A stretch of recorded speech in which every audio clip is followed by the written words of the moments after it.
12 тема. Карлуктардын мамлекети. Түргөш кагандыгынын урандыларында түрк уруларынын бирикмеси карлуктардын мамлекети пайда болгон. Карлук бодун, карлук эли же үч карлук, карлуктардын үч уруусу деген атты Монгол Алтайынан Балхаш көлүнө чейинки Тарбағатай кырка тоолорунан түштүккө жана түндүккө карай аймакта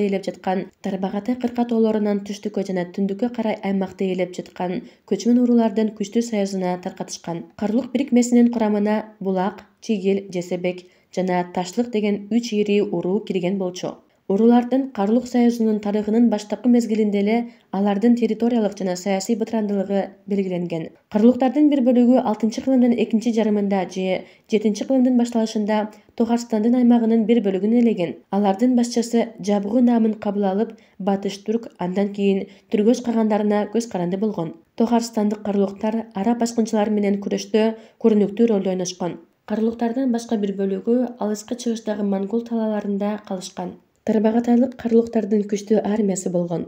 Чыгыш жана батыш түрк кагандыктарынын чек арасындагы аймакты ээлеп, кээде бирине, кээде экинчисине баш ийип турган. Алар өтө тынчы жок жана козголоңчу букаралар болушкан. Маселен, 8-кылымдын биринчи чейрегинде алар 3 жолу чыгыш түрк кагандыгына каршы көтөрүлүшкө чыгышкан. Карлуктар экинчи түрк жана түргөш кагандыктарынын кулашына алып келген саясий ири окуяларда башкы ролдордун бирин ойношкон. 744-жылы Басмал, Уйгур жана Карлук урууларынын бириккен күчтөрү экинчи түрк кагандыгын кыйратышат. Талаадагы жана дөлөттүн каганы уйгурлардын кол башчысы болуп калат. Ал Элетмиш Билге каган деген титулду алат. Элетмиш Билге каган 744-759 жылдары башкарган. Мамлекет Уйгур кагандыгы деген атка конот. 744-840 жылдары. Уйгур деген аталыш байыркы түрк тилинде уюшкан, уюткулуу, уюткан дегенди түшүндүрөт. Бул этностук бирикмеге 19 уруу баш кошкон. Булардын башында Яглахар уруусу турган. Уйгурлар 9 өгүз урууларынын күчтүү бирикмесине киришкен чыгыш түрктөрүн жеңип чыккандан кийин өздөрүнүн бийлигин Алтайдан Манчжурияга чейинки аймакка таркатышты. Карлуктардын башчысы Жабгу наамын гана алгандыктан өзүнүн баштагы союздаштарына көз каранды болуп калат. Мунун өзү бир катар калгуушуларга алып келет.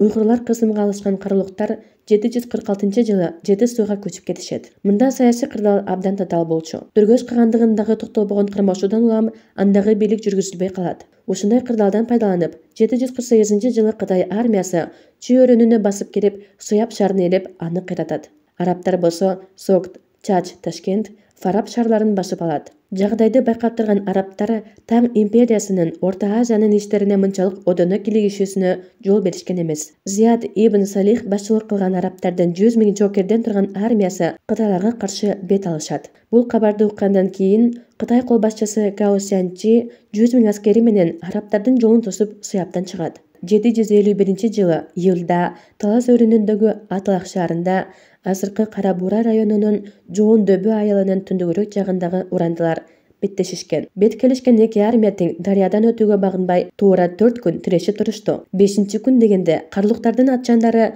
Кытай армиясынын арт жагынан сокку урат. Ошондо арабтар алардын бет маңдайынан чабуулга өтөт. Эки жактан тең кысымга алынган Кытай аскерлери туруштук бере албай, Талас дарыясынын тар капчыгайын көздөй баш калкалап качышат. Орто кылымдардагы тарыхчы Ибн Аль-Асирдин маалыматтарына караганда, Атлахтагы салгылашууда кытайлыктар набыт болгон 50 000 жана туткунга түшкөн 20 000 адамынан айрылышкан. Түрктөр үчүн бул жеңиштин мааниси чоң болгон. Анткени ушул жеңилүүдөн кийин Кытай аскерлери болжол менен 1000 жылча Орто Азиянын чек араларына жологон эмес. Мунун өзү региондо мусулман маданиятынын өнүгүшүн камсыз кылган.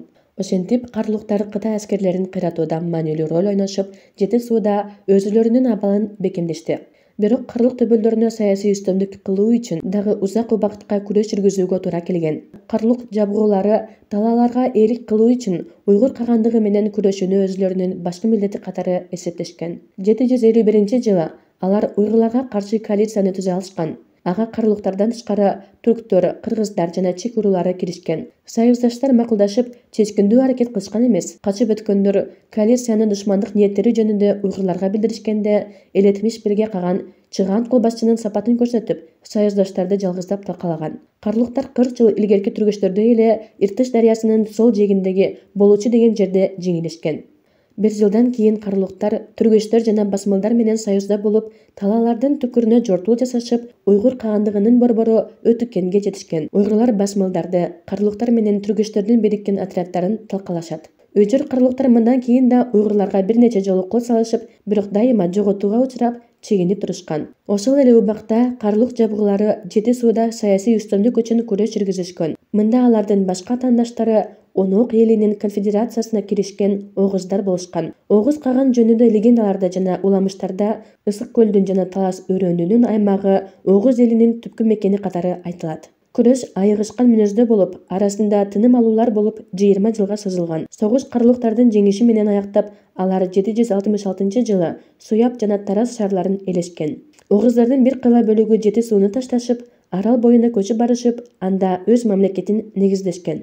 Жети сууга жана Теңир тоого бекем орношуп алган соң, карлуктар тибеттиктер менен шериктеш болуп, Чыгыш Түркистанда жана Шунгарияда уйгурлар менен күрөштү улантышкан. Адегенде алар ийгиликке ээ болушат. Бирок 791-жылы, андан кийин 812-жылы уйгурлар союздаштарды оор жеңилүүгө учратышкан болчу. Уйгурлар жабыгууну уйгур каганын таанууга мажбурлашкан. Карлуктардын башына түшкөн кырсыктан пайдаланып, ошол эле 812-жылы арабтар аларга каршы аттанышат. Отурардын алдында жабыгуунун үй-бүлөсү туткунга алынат. Ал эми жабыгуунун өзү Иртыштагы Кеммактардын өлкөсүнө качып кетет. 9-кылымдын орто ченинде Орто жана Борбордук Азияда маанилүү саясий окуялар болуп өтүп, карлуктардын мамлекетинин тагдырына таасирин тийгизген. 100 жылдын ичинде Теңир тоонун, Жети суунун жана Чыгыш Түркистандын карлук урууларынын арасында Кубаттуу Караханилер династиясынын айланасында баш кошуп, саманиттерди кулатып, Орто Азияны жеңип алган күчтөр жетилип отурган. Окумуштуулардын эмгектеринде Кыргыздын Саруу уруусу генеалогиялык жактан карлуктардан чыккан деген гипотеза бар.